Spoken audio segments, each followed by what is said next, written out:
Hello students, how are you? In the previous video we have discussed about electrostatic force between two charges using Coulomb's law, या आप यूँ समझ लीजिए कि हमने Coulomb's law पढ़ा और Coulomb's law से देखा कि भाई दो चार्ज के बीच जो इलेक्ट्रोस्टैटिक फोर्स लगता है उसकी वैल्यू क्या होती है। तो स्टूडेंट्स कितनी होती है के Q1 Q2 by are square, और उसका डायरेक्शन किधर होता है, दोनों चार्ज को, दोनों पॉइंट चार्ज को मिलाने वाली लाइन के अलॉन्ग होता है, और कूलम्स लॉ जो है वो पॉइंट चार्ज के लिए ही वैलिड होता है स्टूडेंट्स। तो in this video we will solve some numericals based on Coulomb's law. तो स्टूडेंट्स स्टार्ट करते हैं।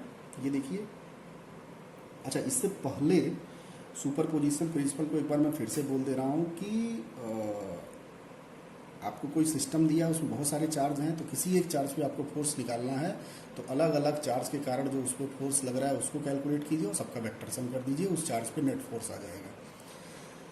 और एक चीज़ स्टूडेंट्स की इस क्वेश्चन को लगाने से पहले, अब जो मैं इस वीडियो में क्वेश्चन लगाऊंगा उसको लगाने से पहले थोड़ा सा एक बार वेक्टर वाला वीडियो फिर से एक बार देख लीजिएगा। अगर आप कायदे से देख लिए हैं तो एक बार नोट्स फिर से देख लीजिएगा स्टूडेंट्स। तो यहाँ स्टार्ट करते हैं स्टूडेंट्स। क्वेश्चन दिया है, पहला क्वेश्चन ये है कि यहाँ पे देखिए एक सिस्टम बनाया है कि इक्विलैटरल ट्रायंगल है, और इस इक्विलैटरल ट्रायंगल का साइड ए दे रखा है, और इस ट्रायंगल के वर्टिसेस पे 3 चार्ज रखा है, और ख़ास बात यह है कि तीनों चार्ज की वैल्यू क्या है, सेम है। तो क्वेश्चन में पूछ रहा है find the net force on charge Q placed on vertex 2। ये जो वर्टेक्स 2 पे मैंने नामकरण भी कर दिया है हर एक वर्टेक्स का, वर्टेक्स 1, 2 एंड 3। क्वेश्चन पूछ रहा है कि ये जो 2 वर्टेक्स पे चार्ज Q रखा है, इस पे नेट फोर्स कितना लग रहा है। तो स्टूडेंट्स इस पे जो फोर्स लगाने वाले चार्ज हैं वो कौन कौन से हैं, एक तो ये वाला है 1 वाला, और एक 3 वाला। तो 1 और 3 के कारण इस पे जो फोर्स आएगा उसका नेट आप निकाल लो। तो कैसे लगाओगे भाई, तो सुपरपोजिशन प्रिंसिपल का इस्तेमाल करते हैं कि सबसे पहले इसको मैं अलग से बनाई देता हूँ यहाँ पे। ये देखिए मैंने इसको बना दिया, ये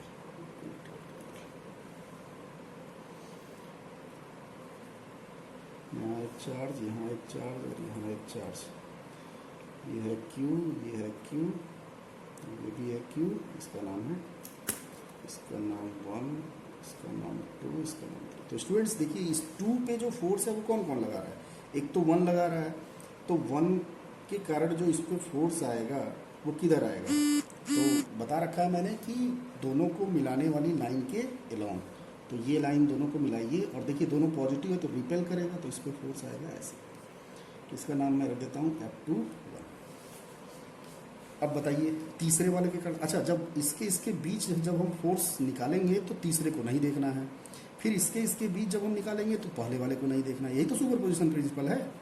तो आइए तीसरे के कारण दूसरे पे फोर्स वो आएगा इधर, और इसका नाम क्या होगा, force on 2 due to 3, force on 2 due to 1। तो यहाँ देखिए स्टूडेंट 2 फोर्स आ गए, तो जरा दोनों की वैल्यू लिख देते हैं। F21 बताइए कितना होगा, के Q1 Q2 by are square. तो के Q1 Q2 कितना हो जाएगा, Q into Q divided by दोनों के बीच का डिस्टेंस a है, तो ये आ जाएगा के Q square by A square, यहाँ स्क्वायर। चलिए बताइए F31 बताइए, 3 और 1 के बीच, तो ये भी a है, ये भी Q, ये भी Q, तो कितना हो जाएगा के Q square by A square. थोड़ा सा आसानी के लिए स्टूडेंट्स ये देखिए दोनों वैल्यू सेम आई तो इसका नाम f रख दीजिए, तो ये भी f बन जाएगा। देखिए Q square by A square को आप f एज्यूम कर लो, तो ये भी f हो जाएगा। मीन्स इस पे f और इस पे f 2 फोर्स लग रहा है। तो अब स्टूडेंट्स इसका रिजल्टेंट आप कैसे निकालोगे, तो मैं ऑलरेडी आपको बता चुका हूँ कि 2 वेक्टर का रिजल्टेंट हम कैसे निकालते हैं। F net is equal to under root 2 vector का कैसे निकालते हो, 2 वेक्टर का रिजल्टेंट याद है ना आपको, a square plus b square plus 2ab cos theta. तो सबसे पहले स्टूडेंट दोनों के बीच के फोर्स का एंगल निकालना पड़ेगा। तो कैसे आप निकालोगे दोनों के बीच का एंगल, तो ये देखिए भाई इक्विलैटरल ट्रायंगल है ना, तो ये एंगल कितना होगा 60 डिग्री, तो ये भी कितना हो जाएगा 60 डिग्री, यानी 2 फोर्स के बीच का एंगल हमें पता चल गया, और इसकी वैल्यू है f और इसकी वैल्यू है f, बाद में हम f रख देंगे। तो कितना हो जाएगा a square plus b square plus 2ab cos, दोनों के बीच का कितना है 60 है, तो cos 60 स्टूडेंट कितना हो जाएगा 1/2 और 2 कट गया तो ये भी एफ स्क्वायर हो जाएगा, तो ये हो जाएगा under root f square 3 f means f root 3 और एफ का वैल्यू रख दीजिए KQ स्क्वायर रूट 3/a²। ये नेट फोर्स आ जाएगा 2 पे। तो आई होप दैट स्टूडेंट्स आपको ये क्वेश्चन समझ में आया होगा। एक और प्रॉब्लम करते हैं। अच्छा स्टूडेंट्स, इसको आप यूनिट वेक्टर वाले कॉन्सेप्ट की मदद से भी कर सकते थे या रिजॉल्व करके भी आप कर सकते थे। जैसे चलिए मैं बता ही देता हूँ आपको। भाई यहाँ पे एक फोर्स आया F, हालांकि वो वाला ज़्यादा सही था, बट चलिए ठीक है, इसको एक बार रिकॉल हो जाएगा वो कॉन्सेप्ट इसको बताने से मुझे। ये देखिए, एक है F, दूसरा है F। अगर आपको नहीं फार्मूला पसंद है तो आप क्या कीजिए, इस F फोर्स को रिजॉल्व कर दीजिए। तो जब आप F फोर्स को रिजॉल्व करोगे तो इधर कितना आएगा F cos 60 और इधर आ जाएगा F sin 60। तो देखिए अब आपके पास दो वेक्टर मिल गए और इन दोनों का रिजल्टेंट कितना हो जाएगा F प्लस F cos 60। भाई याद है ना आपको, दो वेक्टर अगर सेम डायरेक्शन में होते हैं तो डायरेक्ट उसका सम कर देते हैं। तो ये देखिए F cos 60 F/2 हो जाएगा, तो ये हो जाएगा 3F/2 और ये कितना हो जाएगा sin 60 कितना होता है √3/2, तो ये हो जाएगा √3F/2। अब दो वेक्टर हैं आपके पास, अब दोनों का आप रिजल्टेंट आप कैसे निकालोगे। और ये देखिए दो वेक्टर 90 डिग्री पे हैं, तो एफ नेट की वैल्यू क्या होगी 90 डिग्री पे होते हैं तो a² + b², याद है ना आपको। तो a² कितना हो गया, इसका स्क्वायर कीजिए तो 9f²/4 और इसका कीजिए √3 का 3 हो गया f²/4। तो ये देखिए 9 और 3 12 हो जाएगा और 4 कटेगा तो 3 हो जाएगा, तो ये आ जाएगा 3f²। देखिए वही ये आया f√3 KQ² √3/a²। तो ऐसे कर लो या वैसे कर लो, जैसे मर्जी वैसे कर लो आप। और ये आपका मदद करेगा जब भाई दो फोर्स का तो आपने निकाल लिया, अभी 3 फोर्स वाला करते हैं। चलिए एक एग्जांपल से मैं आपको समझाता हूँ। चलिए क्वेश्चन उठाते हैं। क्वेश्चन ये है कि इस बार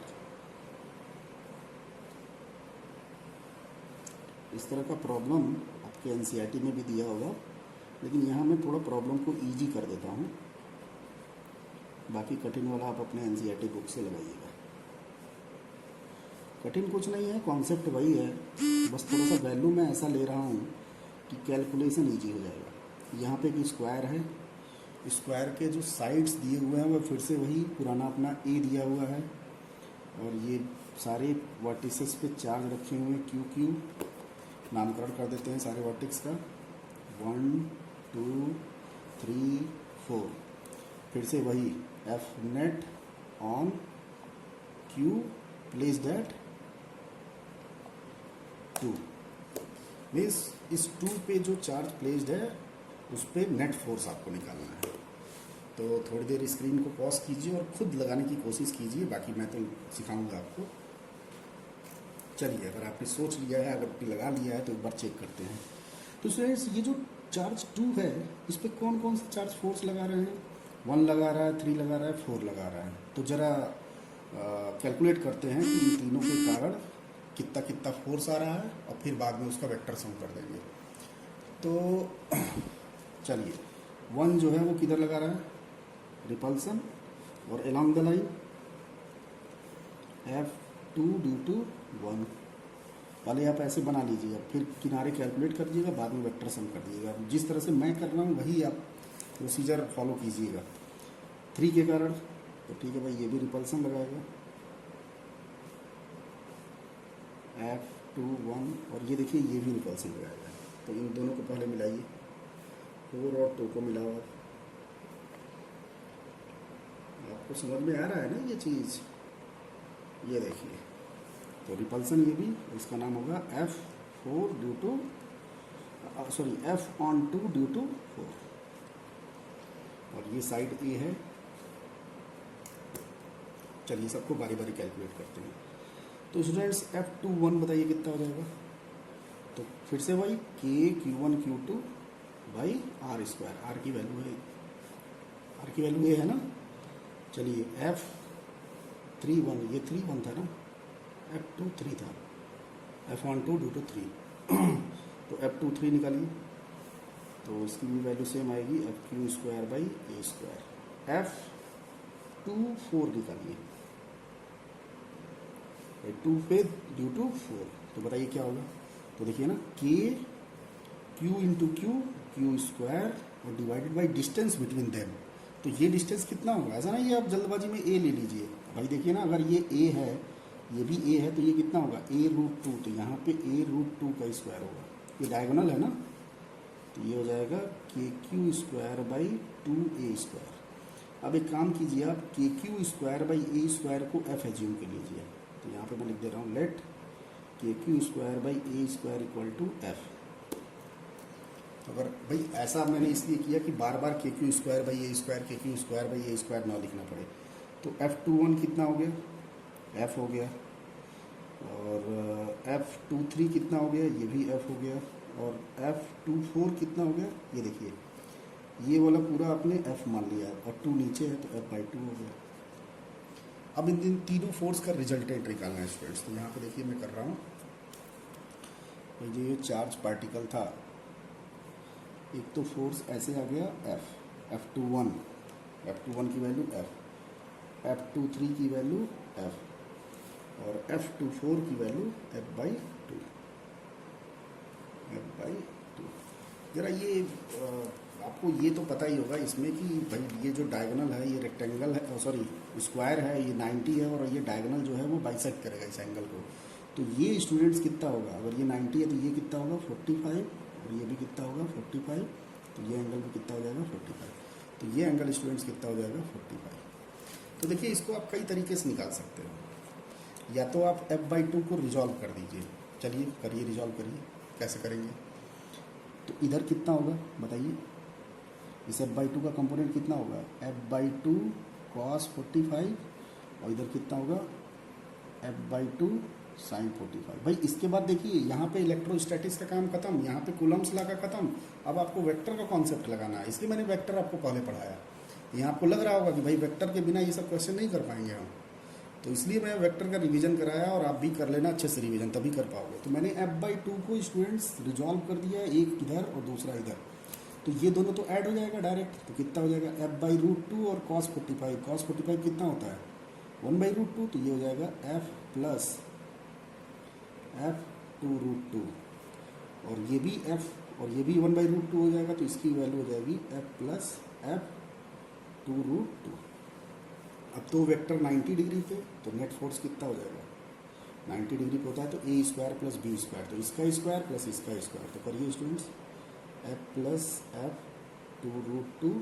अब मैं इसका एक और आसान तरीका बताऊंगा, या हो सकता है आपने सोच भी लिया होगा। अच्छा, मैंने रिजॉल्व वाला कॉन्सेप्ट क्यों लगाया, क्योंकि यहाँ पे देखिए स्टूडेंट्स 3 फोर्स आ गया। 3 फोर्स को आप 2 फोर्स वाले तरीके से तो कर नहीं सकते हो, तो मजबूरी में इनको मैंने क्या किया, इसको तोड़ दिया इधर और इधर, तो 2 फोर्स में कन्वर्ट हो गया, और दोनों 90 डिग्री पे है, तो यहाँ पे डायरेक्ट ये कर दिया। यहाँ देखिए स्टूडेंट्स F पूरे में कॉमन ले लीजिए, तो F स्क्वायर है, तो देखिए बाहर F हो जाएगा, और अंदर क्या बचेगा 1 प्लस 1/2√2 का स्क्वायर। ये मैं ऐसे ही बता रहा हूँ आपको, ये मत कीजिएगा आप। अब देखिए ये 2 बार आया है, तो 2 बार आया है तो 2 का मल्टीप्लाई हो जाएगा, तो 2 इंटू 1 प्लस 2√2 का स्क्वायर। अब एक काम कीजिए स्टूडेंट्स, चलिए ठीक है, तो यहाँ पे इसकी वैल्यू क्या हो जाएगी, ये हो जाएगा √2, और ये स्क्वायर हट जाएगा, तो 1 प्लस 1/2√2। अब √2 का मल्टीप्लाई कर दो आप, और F की वैल्यू भी लगे हाथों रख दो। तो F की वैल्यू आपने लिया है KQ square by A square, और √2 का मल्टीप्लाई करोगे तो √2 प्लस 1/2, तो ये आपका नेट फोर्स आ गया, इतना न्यूटन आ गया। तो आई होप दैट स्टूडेंट्स आपको ये समझ में आया होगा। इसका मैं एक और आसान तरीका आपको बता रहा हूँ।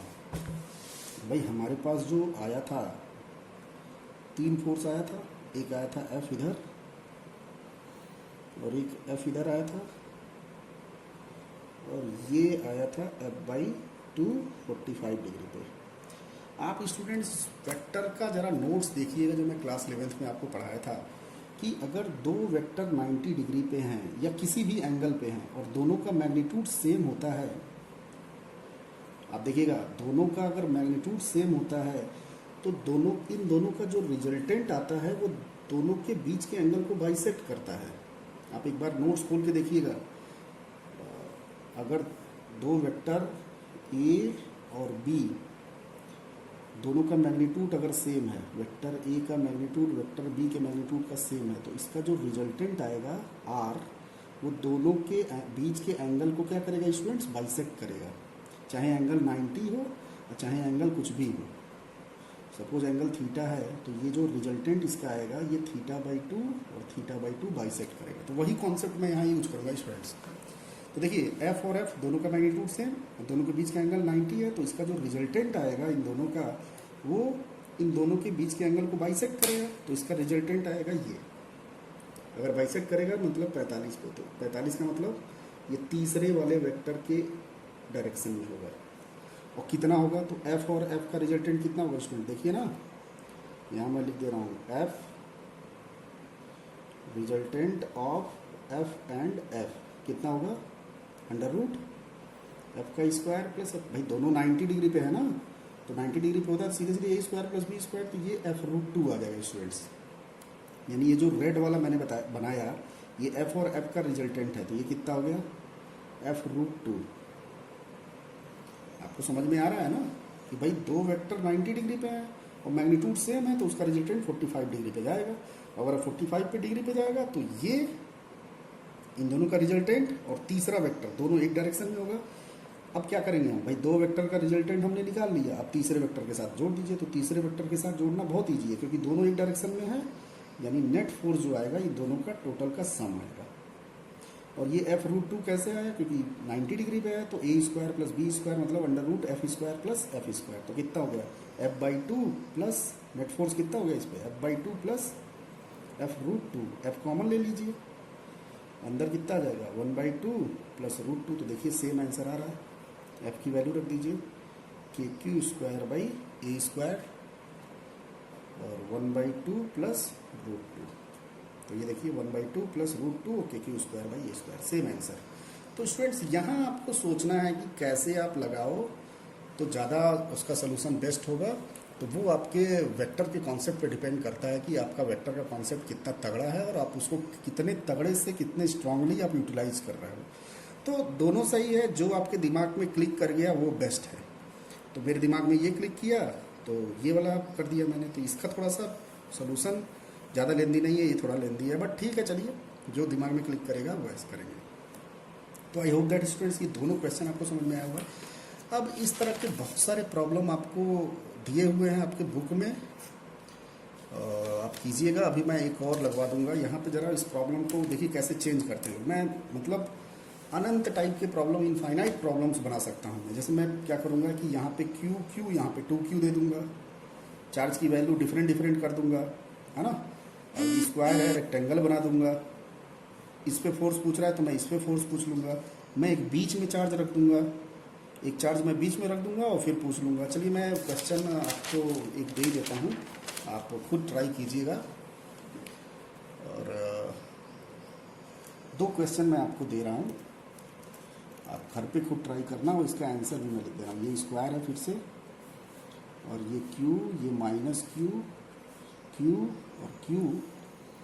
और स्टूडेंट्स इन दोनों ये स्क्वायर के डायगोनल के इंटरसेक्ट मतलब मिडिल में एक चार्ज Q रखा है, तो इस चार्ज पे नेट फोर्स निकालना है। मैं पूरा क्वेश्चन नहीं लिख रहा हूँ, क्वेश्चन आप समझ गए होंगे। इस पे नेट चार्ज, तो चार चार्ज के कारण आ रहा है, 4 चार्ज है ना, तो फोर चार्ज के कारण अलग अलग फोर्स निकालिए, फिर वेक्टर सम कीजिएगा।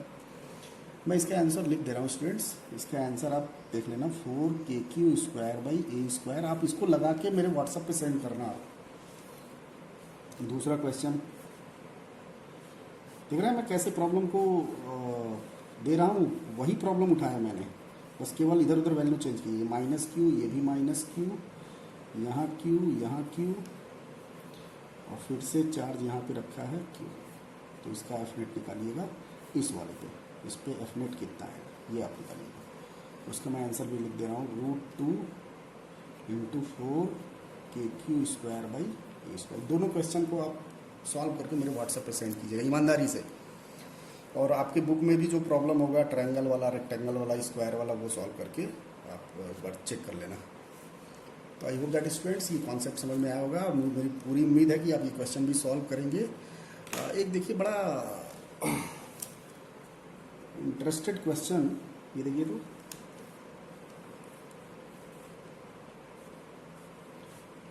यहाँ ये हमने कोऑर्डिनेट सिस्टम अपना लिया, एक्स एक्सिस और वाई एक्सिस, और ओरिजिन पे मैंने 1 कूलम का चार्ज रखा है, ध्यान से समझिएगा क्वेश्चन को। और यहाँ से 1 मीटर पे 1 मीटर पे हमने एक चार्ज रखा 1 कूलम का, 2 मीटर पे चार्ज रखा 8 कूलम का, 3 मीटर पे चार्ज स्टूडेंट्स हमने रखा 27 कूलम का, और ऐसे मैंने 10 मीटर पे चार्ज रखा 1000 कूलम का। ये ऐसे दिया हुआ है। तो आपको बताना है कि इस 1 कूलम चार्ज पे जो ओरिजिन पे चार्ज रखा है, इन सारे चार्ज के कारण नेट फोर्स कितना लग रहा है। मैं लिख रहा हूँ question, F net on 1 coulomb of charge Q which is placed at origin। ये आपको स्टूडेंट्स कैलकुलेट करना है। तो थोड़ा सा स्क्रीन को पॉज कीजिए और खुद ट्राई कीजिए। चलिए, अगर आपने ट्राई कर लिया तो मैं आपको बताता हूँ। तो ये देखिए, ये जो ओरिजिन वाला चार्ज है उस पर 1 कूलम, 8 कूलम, 27 कूलम, 1000 कूलम, इतने सारे चार्ज फोर्स लगा रहे हैं।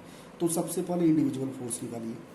तो यहाँ मैं लिख दे रहा हूँ f net equal to, direct लिख दे रहा हूँ मैं। चलिए, 1 कूलम के कारण कितना फोर्स आएगा, तो के Q1 इंटू Q2 तो 1 हो जाएगा, अरे 1 इंटू 1 का स्क्वायर डिवाइडेड बाई दोनों के बीच का डिस्टेंस 1 स्क्वायर, प्लस अब 8 वाले के कारण बताइए, K into 1 into 1 8 divided by दोनों के बीच का डिस्टेंस देखिए ना कितना है, 2 है, तो 2 का स्क्वायर। 27 के वाले के कारण तो K Q1 Q2 तो 27 बाई इन दोनों के बीच का डिस्टेंस कितना है, 3 का स्क्वायर, ऐसे आता जाएगा। और आखिरी में ये वाला जो आएगा वो आएगा K into 1000 into 1 divided by 10 का स्क्वायर। तो ये तो अलग अलग फोर्स आ गया। मैं एक बार फिर से बताता रहा हूँ। सबसे पहले इसकी वजह से इस पे force K 1 into 1 divided by 1 का स्क्वायर, फिर force due to 8 K 1 into 8 divided by 2 का स्क्वायर। मतलब सबके कारण मैंने फोर्स निकाल लिया और सबको जोड़ दिया। अच्छा, जोड़ा क्यों स्टूडेंट्स, क्योंकि देखिए ये सारे पॉजिटिव चार्ज हैं, तो इस पर ये फोर्स किधर लगाएगा, 1 कूलम किधर लगाएगा, इधर लगाएगा, 8 कूलम भी इधर लगाएगा, 27 कूलम भी इधर लगाएगा, 1000 कूलम भी, सारे फोर्स एक ही डायरेक्शन में हैं। तो जब सारे वेक्टर्स एक ही डायरेक्शन में होते हैं तो उनका जो नेट होता है, रिजल्टेंट होता है, वो डायरेक्ट क्या हो जाता है, सम हो जाता है। तो इसलिए मैंने सारे को जोड़ दिया। अब यहाँ देखिए स्टूडेंट्स, के सम में से कॉमन हो गया, यहाँ पे देखिए 1 आ गया। ये देखिए ये 2 का क्यूब है, 8 जो है वो 2 का क्यूब है। ये समझ लीजिए गणित का क्वेश्चन, मैथमेटिक्स का क्वेश्चन है। 2 का क्यूब है, नीचे 2 का स्क्वायर है, तो कितना हो जाएगा 2। ये देखिए 3 का क्यूब है, नीचे 3 का स्क्वायर है, तो 3, भाई कटेगा तो एक बचेगा ना, ऐसे आता जाएगा। और कहाँ तक आएगा, 10 का क्यूब 10 स्क्वायर तो 10 आ जाएगा।